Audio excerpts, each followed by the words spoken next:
Hey everybody, this is my first time doing a Facebook Live like this where I am going to share my screen. So I am hoping it works. I have no idea how this is going to go.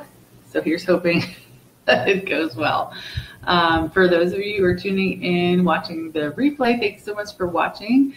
Just want to tell you a little bit about what Trades of Hope is while we're waiting for some to come on. Trades of Hope is a direct sales company. We partner with artisans around the world and sell their products here in the States. And Haiti is one of the countries where we have artisan partners represented. And we have a couple groups that we partner with there. I'm going to talk about two of them. And I am so excited. So thanks so much for joining me. I look forward to sharing. If you have questions, feel free to ask. I probably will not look at the questions while I'm talking because I get super distracted and then I feel like I go on 20 different tangents. So what I'm going to plan to do is share with you and then I'll go back and look at the comments. I don't think you can see my face. I've never done it like this, but from what I understand, you can't see my face. And so we're just going to look at the screen and then I'll just hop back when it's time to answer questions. So, hey everybody that's joining, welcome to the party. So, let's see, I'm going to try to log on from my phone so I can make sure that you're seeing what I'm intending you to see. All right, so this is our starting slide for Haiti. This trip was incredible. Trades of Hope takes vision trips. We call them vision trips, not mission trips. And we get to go and meet the artisans that we partner with. 3 years ago, I went to Costa Rica and had the amazing opportunity to meet some of the artisans that we partner with there. And it was incredible. And so I've always dreamed about going to Haiti ever since I first heard about Trades of Hope. And here we are with the chance to do that. And so it was really incredible to go. This is our team down here. And these are just amazing women, so encouraging, and just everyone on the trip was just incredible. And so much love to my Haiti sisters. This up here is my arm, and then one of our artisan partners' arms, linking arms. You'll hear about her in a minute, called Eve Rose, and she is a beautiful woman who is has a great story. And then here are a bunch of cereal box beads, which is part of some of our products, which you'll see in a little bit. So without further ado, so two of the artisan groups that we partner with down there, it was interesting because they really had the same beginning in the sense that they both realized that there is this huge problem with poverty in Haiti and that it was creating a ripple effect of challenges. And so one of them has the whole mantra of orphan prevention through job creation. And then this other one is a quote from the founder of the other group that we visited. And she said, the needs all, and when she was talking about the needs, she said like the need for, medical missions and orphanages and all these, she went on and on about several different kind of charities. The needs all came back to families not being able to support themselves. And so both of these groups started with the heart to empower families to stay together and to take care of their needs by being able to have a job with dignity, being able to be paid well, and then having the finances to be able to take care for themselves. And so Trades of Hope, I'll tell you a little bit more about where Trades of Hope come in and what I do comes into the whole picture. So this was the first group that we met with. They actually came to the place where we were staying and brought some of their beautiful, beautiful art. This is Claude. He's the manager of this group. And this is an area of Haiti called Cruddy Bouquet. And it is known for this beautiful tin artwork. If you can see on the bottom left, you can see Claude has that kind of circle by his head on the bottom left picture. That is the top of a 55-gallon oil drum. And what he's doing, he's taking that and he was showing us, they sketched an angel with some flowers and birds, and he was actually cutting it out. And he uses, in his hand, you can see a hammer. In the other hand is a chisel, which you can see on the top right-hand picture. And he is cutting out the metal and making, beautiful, detailed work. We've carried a couple of their pieces before in Trades of Hope. And so if you've been around, you have seen some of the gorgeous ones, the Fruit of the Spirit wall hanging, which was a circle with some beautiful detail. And then we had a long time ago a cross with some birds, and we had a tree. So we've had some of their gorgeous work. So Claude here is holding one of the Kenson set, which is a current product. And these beads are made from the recycled oil drums, which is so cool. So they take, and then you can see on the top right-hand corner, he is cutting out a bead just to give us to show us how they do it. And they take that bead and they wrap it around, and then they make these tube beads that you can see in the actual bracelet there. And then the other beads are clay beads, and they are made by the artisans that you will see in just a bit. And then to make them black, they smoke them with banana leaves. So it's this really cool process, taking their resources and making something so beautiful. My husband wears this set and it looks awesome on him. I think this is such a great set. Any men or women could wear it, but you know, there's few products that we have for men. And so the ones that we do have, I'm like, here, honey. And he's super excited to wear them and support the artisans that we partner with. And so, yeah, that is the Kenson set, and that is Claude. And it was really cool just to hear about the process and how this artwork has been around for generations and passed down, and the whole process of it. So that was the first day that we were there. The second day that we were there, the first day we just kind of flew in and adjusted to being in Haiti. And then the third day was we went to this artisan group. This artisan group is the larger of the two artisan groups that we went to visit. And this man right here next to me is Alexi. He is one of the bead rollers, and they literally, you'll see the hunk of clay at the bottom there, they pinch off. They know exactly how much they need and then roll it up. He taught me how to roll beads. Before doing this, he was a teacher, and I can say from experience, he's an excellent teacher, very patient, very detailed, very encouraging all along the whole way.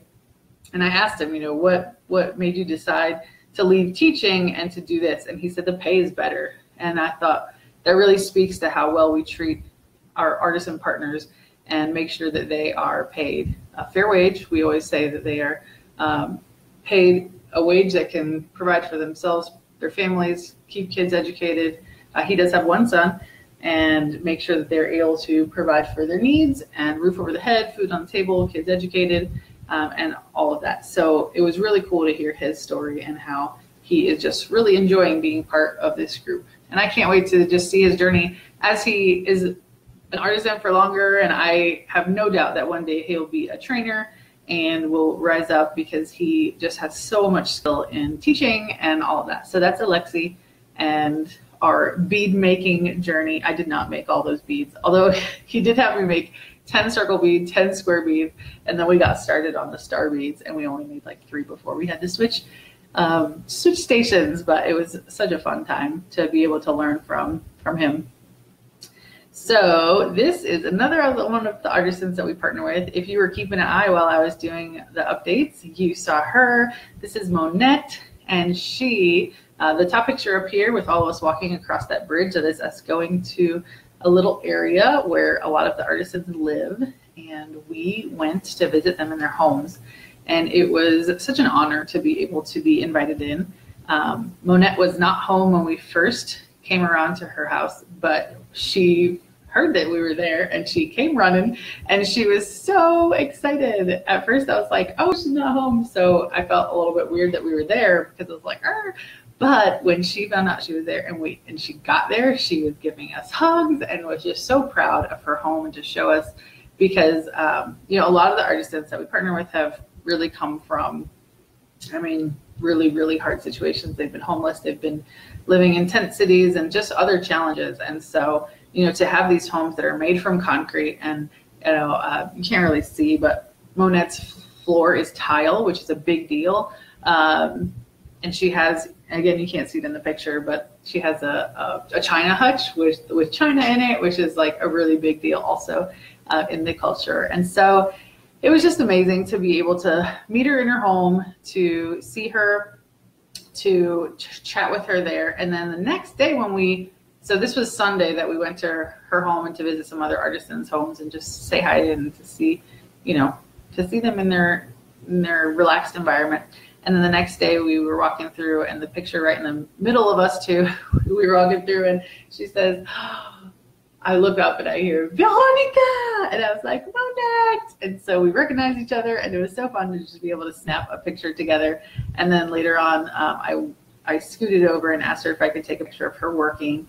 And this is her glazing the clay beads. And you can see on the bottom right-hand corner, this is our Pure Love bracelet. And this is the bracelet, this kind of bracelet is the kind of bracelet that these beautiful glazed beads would go on. They'll go in the kiln, and they will be ready for beautiful creations. And so it was just fun to see the process of all this happening. So the next day, we got to visit this other artisan group. The cool thing is that there's two very different artisan groups. They started with the same heart and just are going about it just a little bit differently. Neither one is right or wrong. They're just different. And so it was really cool just to see the difference. This group really focuses on holistic employment. They have a smaller amount of artisans, but they have this whole program where the artisans can come and learn. They have different classes that they can come after work, or on the weekends they can bring their families. And it's just this really cool culture that they have there. And so one of the first things that the founder, Chandler, who I quoted at the very beginning, she mentioned to us that she says, you know, we want you to see the beauty of Haiti. And this picture in the background is Haiti and its beauty and the flowers and the mountains. And there was so much beauty around us all the time. And, you know, there's the brokenness and there's the beauty, and there's just this intermingling that just reminded me of life, and how life is the same way, you know. No matter where you are, there's this intermingling of beauty and brokenness. But Haiti and her people have such a resilience and such a joy that it was so refreshing to be there. And Chandler, one of the first things she says is, you don't have to volunteer at an orphanage to visit Haiti. And it was like, oh my gosh, how is that? How true is that? That when you think of somebody, oh, I'm going to Haiti, I mean, honestly, my first thought is like, oh, are you going on a mission trip, or are you going on some sort of, you know, relief work of some sort? And, you know, they were talking about how beautiful the beaches are there, and how beautiful all these different, you know, out in the countryside, and how gorgeous, and the hills and the mountains, and just so much. And, you know, flying over Haiti, it was gorgeous. And so she says, I just hope that people can take back a little glimpse of the beauty of Haiti. And so I share it with you. And a friend of mine just actually mentioned that her friend was, their cruise was stopping in Haiti. And I was like, oh, you can cruise to Haiti? So I don't usually like the idea of cruises, but I might like the idea of cruising to Haiti. So who knows? But this right here, the ladies here pictured, the one on the left is the woman whose arm that you saw in the beginning, our arms grasping each other in the partnership. And her name is Eve Rose, and she was super sweet. She actually helped me to make this dolphin whale at the bottom here for my little guy. And it was fun. We got to make it together. She walked me through and was very patient, and was awesome, teaching me the ropes, so to speak. And she talked about holistic employment. So they have this really cool program there, and it's a savings program. So an artisan can opt in, and for 6 months, they can put their money into this account. And the first month and the last month is matched by the artisan group. And the little cool tidbit was that, and this happened several times over the trip, that somebody would be like, oh yeah, because of Trades of Hope, you know, like the money we get from Trades of Hope, or like something that like, oh, because of Trades of Hope, we can do this. Oh, because of Trades of Hope, we can do that. And one of the things is they can do this matching. So the first and last month that they put into this program, into the savings, they will be matched.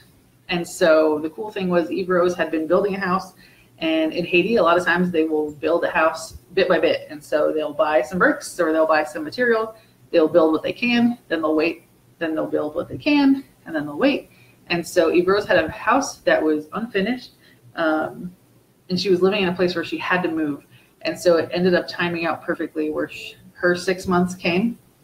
And oh, hold on one second.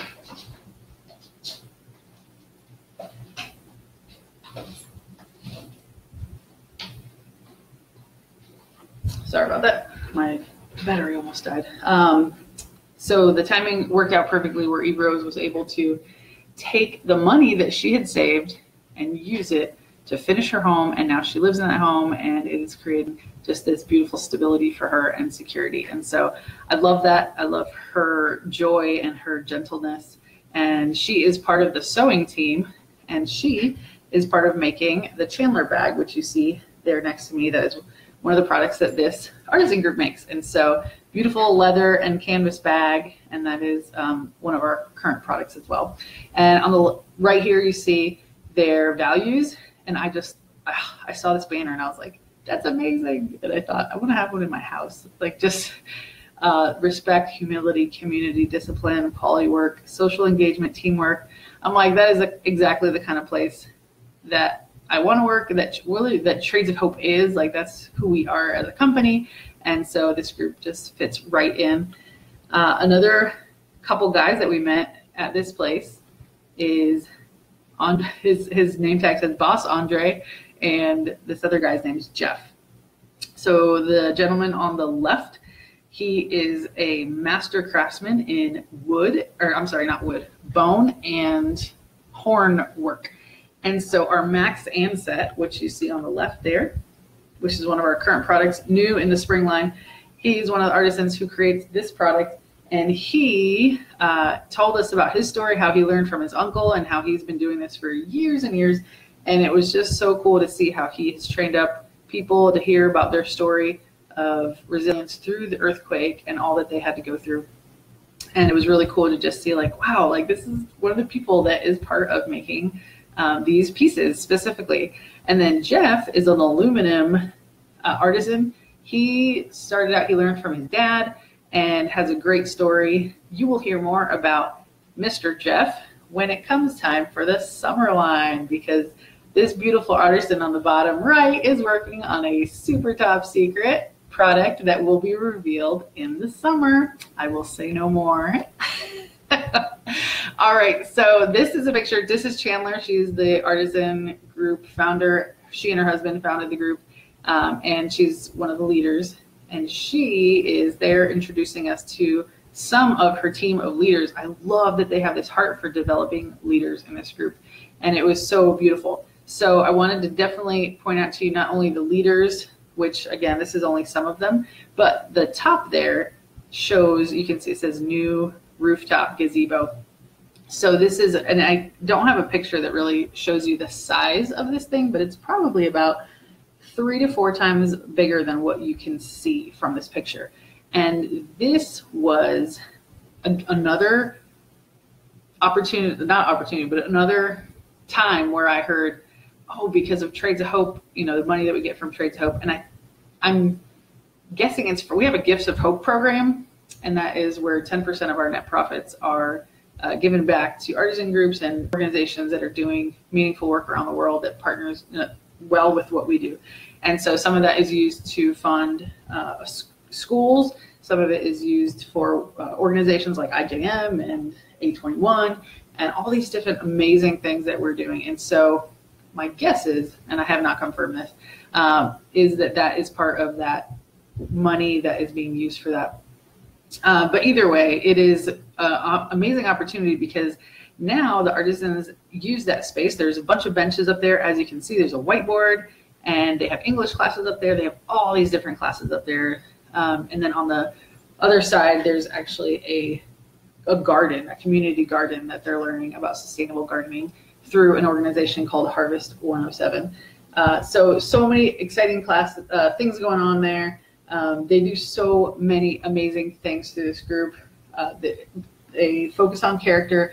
They have an artisan incubator program that they're working with. They have classes. They really focus on a work-life balance. They have that savings program. They do volunteering together. They talked about how they would go to, I think it was a nursing home or a hospital, and help give baths to some of the senior people that were there. And they have a program where they actually have a meal for the artisans. I think it's lunch every day. And so just some really, really solid, awesome things. And Chandler said, when we were talking to her, she says, Trades of Hope gives us the stability to dream. And one of the ways is how we order things. You know, that top secret product that I didn't show you but alluded to. She didn't realize that we hadn't seen it because she's like, oh my gosh, we've been working on this since December. And it just, we chatted a bit about how Trades of Hope has been, they spread out the orders. And so an artisan group doesn't get an order for, 1,200 bracelets. It'll be, okay, for 6 months, we need 200 bracelets. And that really helps both of the artisan groups that we partner with.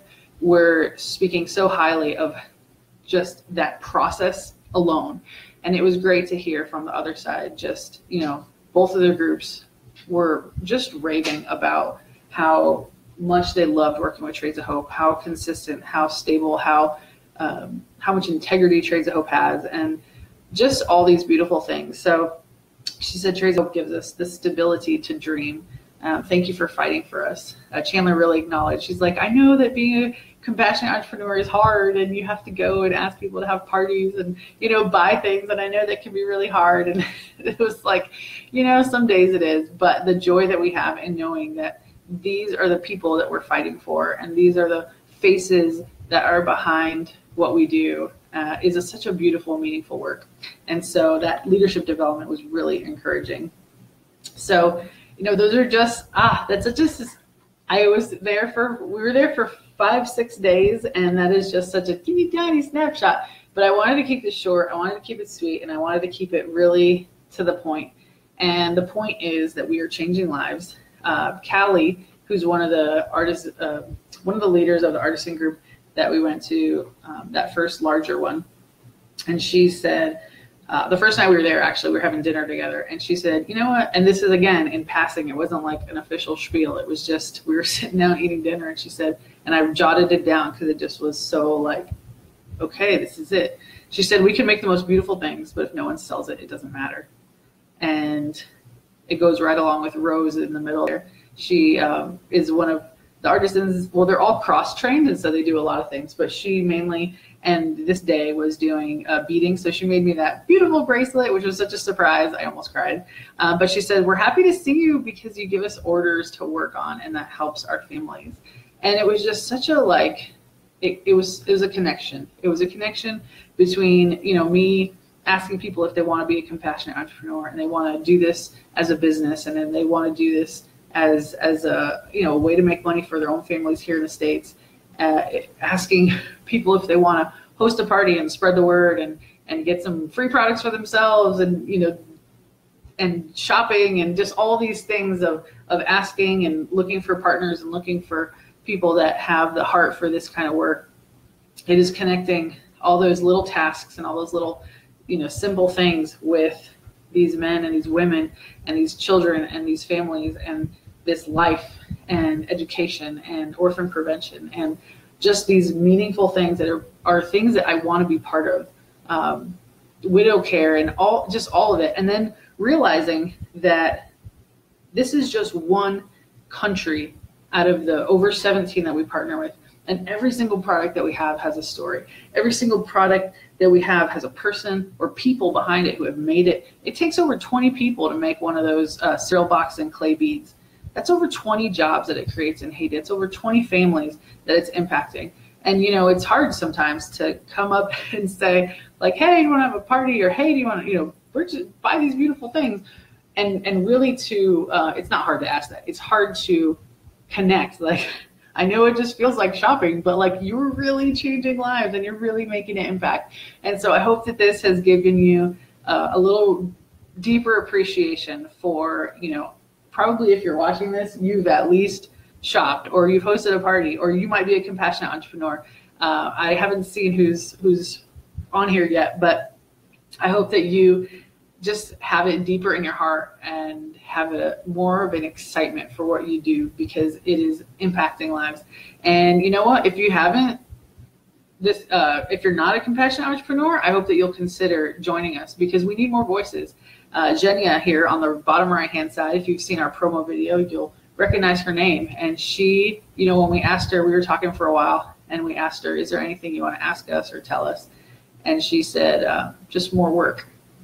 And it was so simple, but so profound, because I realized that there's more work to be done. There's more people that need work in Haiti. There's more families that need empowerment. There's more to do, and we need more voices to do it. And so if you haven't considered joining as a compassionate entrepreneur, I hope you will. I hope that you will realize that it's just regular people, all of the people that we met, the founders of these groups, and everybody from top down. And I don't say top down in any way except for an idea.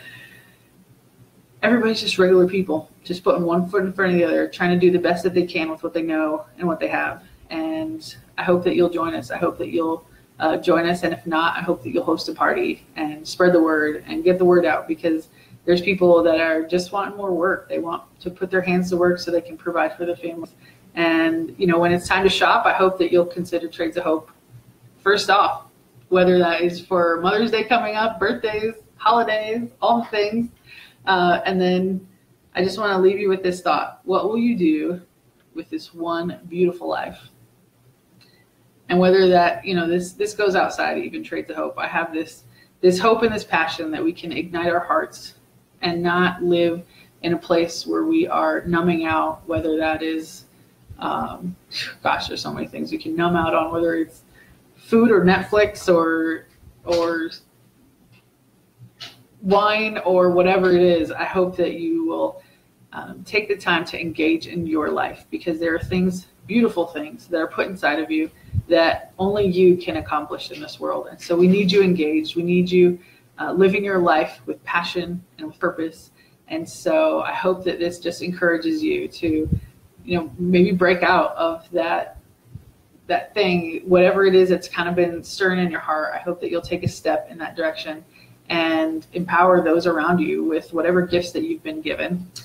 And so that is what I have for you. I'm going to take a peek really quick at some of see if there's any questions in the comments.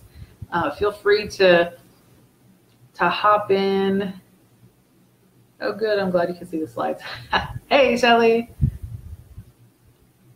Hey, Amy, Diane, Joe, Karen, Teresa. Hey, Amber. Karen said her husband loves his too. Yep.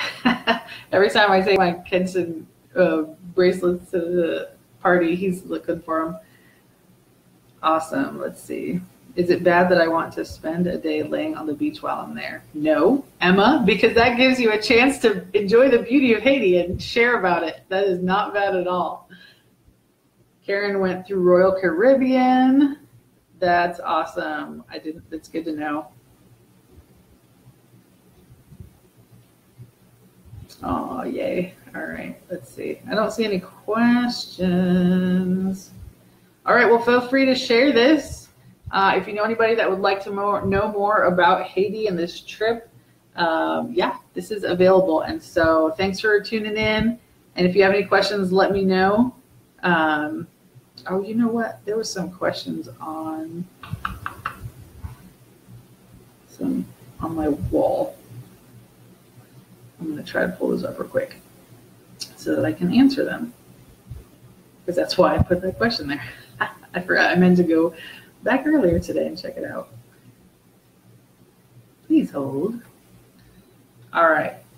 My biggest takeaway, I think I answered that, but it's just a direct connection of what we do here in the States and, you know, the direct impact that it has, and that there's, you know, more opportunity for more work to be done. Something new you learned. Shelly mentioned that. I think it was definitely just how much of an impact outside of like jobs that Trades of Hope is having with these artisan groups, whether it's the savings program, whether it's the gazebo that they can now have a shaded area to do their classes, like all these different little pieces that were outside of the job impact, which is a huge impact, and the income with dignity and all that. Like, how are you caring for yourself post-trip?